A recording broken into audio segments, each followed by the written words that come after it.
नमस्कार। पत्रिका के लिए मैं सुखमणि त्यागी। हमारे साथ आज कुंवर प्रणव सिंह चैंपियन हैं और आपने अभी तक उनको देखा होगा सोशल मीडिया में।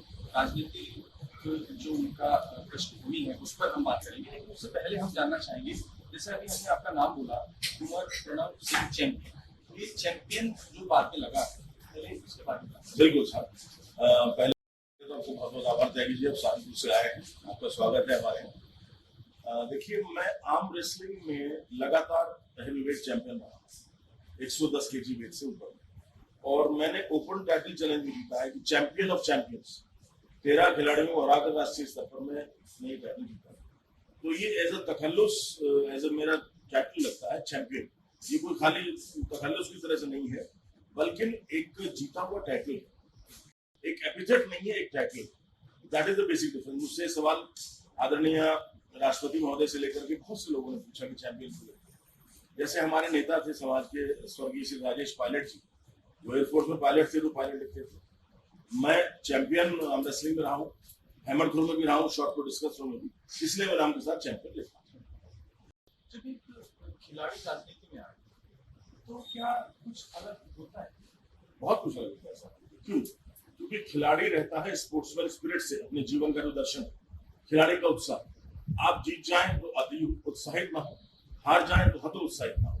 एक सामंजस्य है जो श्री कृष्ण ने अर्जुन से महाभारत के दौरान गीता के में वर्णन किया है, स्थित प्रज्ञ। तो मनुष्य अगर स्थित प्रज्ञ है, अपने कर्म को चरमोत्कर्ष तक ले जाता है, परिस्थितियां उसको गुलाम नहीं बना सकती। यही चाहे राजनीति में हो, समाज सेवा में हो, बिजनेस में हो, किसी भी कॉम्पिटेंट कैरियर में हो, अगर आप स्थित प्रज्ञ हैं तो आप अपनी जनता का बहुत भला कर सकते हैं, संघर्ष कर सकते हैं बड़े स्तर का, जो मैंने किया। मैं खाली विधायक था और मेरी विधानसभा से डिप्टी चीफ मिनिस्टर 3 बार के कैबिनेट मिनिस्टर बन चुके थे, विकास के नाम पर शून्य था। लेकिन मैंने जो वहां करके दिखा दिया, वो खाली ऐसा विकास नहीं कि सड़क, खड़ंजे, पुलिया बना दी, अवस्थापना विकास, बिजली घर का निर्माण, डिग्री कॉलेज का निर्माण, अस्पताल का निर्माण, बांध का निर्माण, बाढ़ निषेध के लिए, पुलिस थाने का निर्माण, सड़कों की तो गिनती नहीं थी, स्कूल खुलवाए, बिजली लाया। तो ये सब फर्क पड़ता है स्पोर्ट्समैन होने का। आप लंबे समय तक लगातार दिखाए, इसके बाद ऐसा क्या हुआ कि आपने निर्दलीय प्रत्याशी में खड़ा? देखिए साहब, ऐसा है, लगातार 20 साल तक विधायक रहना भी कम बात नहीं। एक ही क्षेत्र से, हमारे उत्तराखंड में परिपाटी है और जगह भी है, लोग अपना क्षेत्र बदलते हैं। लेकिन मैंने 7 चुनाव जीते हैं, 3 जिला पंचायत के भी, धर्मपत्नी जीती है, रानी देवयानी साहब, 4 महीने विधायक के जीते हैं, एक ही क्षेत्र से जीते हैं। 7 चुनाव जो उत्तराखंड में कीर्तिमान है। और हुआ इस बार ये था कि मेरे पैर के लिगामेंट टूट गए, तो मैं बेड रिडन था, 2 महीने के लिए बेड रिडन, यानी कि दिसंबर, जनवरी और फरवरी 10 को पोलिंग हो गया, तो मैं क्षेत्र में जा ही नहीं सका। छड़ी के बल पे लेके चला मैं, तो उसका कोई प्रभाव नहीं था, क्योंकि ना लोगों से मिल सके ना कुछ कर सके। दूसरा कारण था भाजपा का भीतराघात, हमारे संगठन द्वारा भीतराघात किया गया था, जिसका बहुत नुकसान पहुंचा। तीसरा कारण था कि कुछ गैर जिम्मेदार युवा थे गुर्जर समाज के, उन्होंने गुर्जर के बोर्ड, मिहिर घोष जो गुर्जर सम्राट के बोर्ड लगा दिए, ये गुर्जर गांव, ये गुर्जर गांव।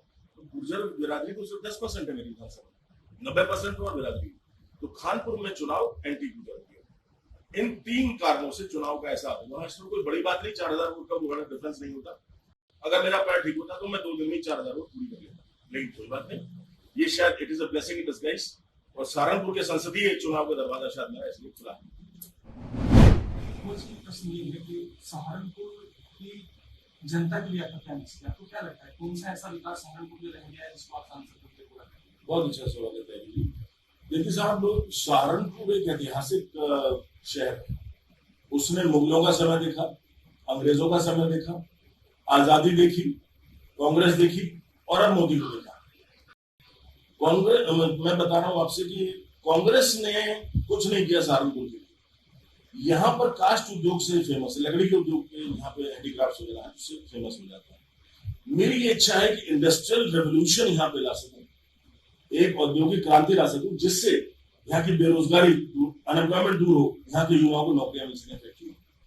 उसके बाद शिक्षा के क्षेत्र में आमूलचूल यहाँ परिवर्तन ला सकूं। शिक्षा 3 तरह की, एक तो लिटरेरी एजुकेशन, आपने MA कर लिया, MSc कर लिया, PhD कर लिया, लिटरेरी।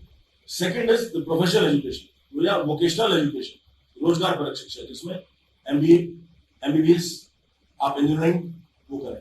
तीसरी है कॉम्पिटिटिव एजुकेशन, आप डिफेंस सर्विसेज में NDA, IIM में जाना चाहें, आप सिविल सर्विसेज में IAS, IPS, IFS, state civil services में पीसीएस में जाना चाहें, जुडिशियल सर्विस में पीसीएसजे में जाना चाहें, एससीएसजे में जाना चाहें, अभी तक सहारनपुर में इन विषयों पे उन्नयन नहीं हुआ। तो कुंवर प्रणव सिंह ने जो दबंग बात कही है, वो फिल्मों वाले दबंग नहीं, दबंग अपने पर्सनैलिटी के अनुसार, जो मेरा एक वर्सेटाइल पर्सनैलिटी है, उसमें जो गुण है, उन सब गुणों का समावेश मैं सहारनपुर को देना चाहूंगा। शक्ति का, शिक्षा का, कॉम्पिटिटिवनेस का, सहारनपुर जो नहीं था आज तक और जो सहारनपुर डिजर्व करता है 1952 से आज तक, और जो कोई जनप्रतिनिधि नहीं करा सके, अपेक्षित विकास भी कराऊंगा यहाँ का, एक अलग पहचान बना के दिखाऊंगा सहारनपुर की भारतवर्ष में। ये मेरा ध्येय है। सहारनपुर के पूर्व सांसद हैं राघव पाल शर्मा, वो बड़े सरल व्यक्तित्व के आदमी हैं और इसी आधार पर वो जीते भी, और इस बार वो इसी बार अपना आधार मान रहे हैं, वो सरल, आप कह रहे हैं कि मैं दबंग, वो सरल और दबंग कैसे देखते हैं? देखिए, दो चीजें, किसी व्यक्ति का क्या व्यक्तित्व है उस विषय में मैं कमेंट नहीं करूंगा, सबका अपना अपना अलग होता है। और इस बार वो जीते नहीं, इस बार वो हार गए। 2019 में राघव भाई हारे, 14 में जीते थे, 19 में हारे, और सरल व्यक्तित्व की वजह जीते हैं ये मैं नहीं मानता। भारतीय जनता पार्टी थी, मोदी जी का नाम था, उनके व्यक्तित्व का कोई रोल नहीं, क्योंकि वो ऐसा कुछ नहीं कर पाए सहारनपुर में जिससे उनकी पहचान हो, या उन्होंने सहारनपुर को नहीं पहचान दी, अदम्य विकास कराया हो, शिक्षा के संस्थान खुलवाए हो, एम्प्लॉयमेंट की अपॉर्चुनिटी जनरेट कराई हो, ऐसा कुछ भी उन्होंने या उनसे पहले किसी ने नहीं किया। खाली उनके लिए नहीं कह रहा हूँ। तो मैं भी टिकट मांग रहा हूँ, भारतीय जनता पार्टी कर देता हूँ, 4 बार का विधायक हूँ, 3 बार मेरे पास मंत्री स्तर रहा है उत्तराखंड में, वरिष्ठ नेता भी हूँ, मेरी बिरादरी वहां पर है, 1.5 लाख से ऊपर गुर्जर समाज है, ओबीसी समाज मिलाने, सैनिक समाज, मुस्लिम समाज की बिरादरियां मिलाने 6 लाख मुस्लिम वोट है, जिसमें ओबीसी 90% ओबीसी है मुस्लिम समाज में। मेरे साथ तो मुस्लिम समाज का युवा भी पूरी तरह से आ रहा है। उनका कहना है कि हमें काम करने वाला दबंग व्यक्ति चाहिए, जो कि जुझारू हो, जनता का कुछ कर सके, क्योंकि आपने 20 साल में वहां कुछ किया है, हम आपका देखते आए हैं, और फेसबुक पे भी आपको देखते हैं कि 1.5 साल से आप पद पे नहीं है, लेकिन आप जैसे काम कर रहे हैं ऐसे आपका विधायक या मंत्री भी नहीं कर पा रहे। तो ये सब बातें इकट्ठी हो रही है। मैं अपनी तारीफ नहीं कर रहा हूँ, जनता कहती है। मुझे सहारनपुर में मुस्लिम समाज के लोग इस कदर प्यार करके बुला रहे हैं, जबकि मैं बीजेपी से हूँ। कहने को है कि मुसलमान बीजेपी को वोट नहीं देता, लेकिन नहीं, मुस्लिम युवा मेरे कर्म से आकर्षित होगा। वो कह रहे नहीं है, चैंपियन को नजर मिलेगा, हम चैंपियन के साथ। अलग अलग बिरादरी, हमारा सैनिक समाज है, हमारा जाट समाज, हमारे राजपूत समाज, हमारे शर्मा समाज, हमारे कश्यप समाज, पंजाबी समाज, बहुत सारे समाज है। कई लाख वोट बीजेपी का, तो मैं चाहूंगा कि उनको जिता सके।